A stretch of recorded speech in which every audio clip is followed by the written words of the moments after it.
Washing and steam iron centre പുന്നമ്പറമ്പിൽ പ്രവർത്തനം ആരംഭിച്ചു. Thekkumkara panchayat president T V Sunilkumar ഉദ്ഘാടനം ചെയ്തു. നൂതന സാങ്കേതിക വിദ്യ ഉപയോഗിച്ച് വസ്ത്രങ്ങൾ വാഷിംഗ്, അയണിംഗ് എന്നിവ ചെയ്തു കൊടുക്കുന്ന യൂണിറ്റാണ് പ്രവർത്തനം ആരംഭിച്ചിട്ടുള്ളത്. പുന്നമ്പറമ്പ് സെന്ററിലുള്ള കളക്ഷൻ സെന്ററിൽ വസ്ത്രങ്ങൾ സ്വീകരിക്കും. ഉപഭോക്താക്കളുടെ സൗകര്യം കണക്കിലെടുത്ത് വടക്കാഞ്ചേരി ടൗണിലുള്ള അഷ്ടപതി കോംപ്ലക്സിൽ കളക്ഷൻ സെന്റർ ഉടൻ പ്രവർത്തനം ആരംഭിക്കും. ഇനി വാഷിംഗും അയണിംഗും ഒരു പ്രശ്നമേയല്ല.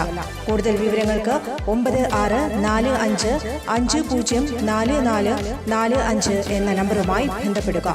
10 വയസ്സുകാരിയെ പീഡിപ്പിക്കാൻ ശ്രമിച്ച യുവാവിനെ മതിലകം പോലീസ് അറസ്റ്റ് ചെയ്തു. ശ്രീനാരായണപുരം കട്ടൻ ബസാറിൽ സൈക്കിൾ കട നടത്തുന്ന ആലപ്പുഴ കരിവാറ്റ സ്വദേശി പുത്തൻചിറയിൽ സുദർശനെയാണ് അറസ്റ്റ് ചെയ്തത്. കുട്ടി വീട്ടിലെത്തി കാര്യം പറഞ്ഞതോടെ വീട്ടുകാരും നാട്ടുകാരും ചേർന്ന് ഇയാളെ തടഞ്ഞുവെച്ച് പോലീസിൽ അറിയിക്കുകയായിരുന്നു. പോക്സോ പ്രകാരം കേസെടുത്താണ് പ്രതിയെ പോലീസ് അറസ്റ്റ് ചെയ്തത്. News desk any time news. കൂടുതൽ വാർത്തകൾക്ക് ഞങ്ങളുടെ ചാനൽ സബ്സ്ക്രൈബ് ചെയ്യുക. ഫേസ്ബുക്ക് ഫോളോ അപ്പ് ചെയ്യുക. വാർത്തകൾ വേഗത്തിലറിയാൻ എനി ടൈം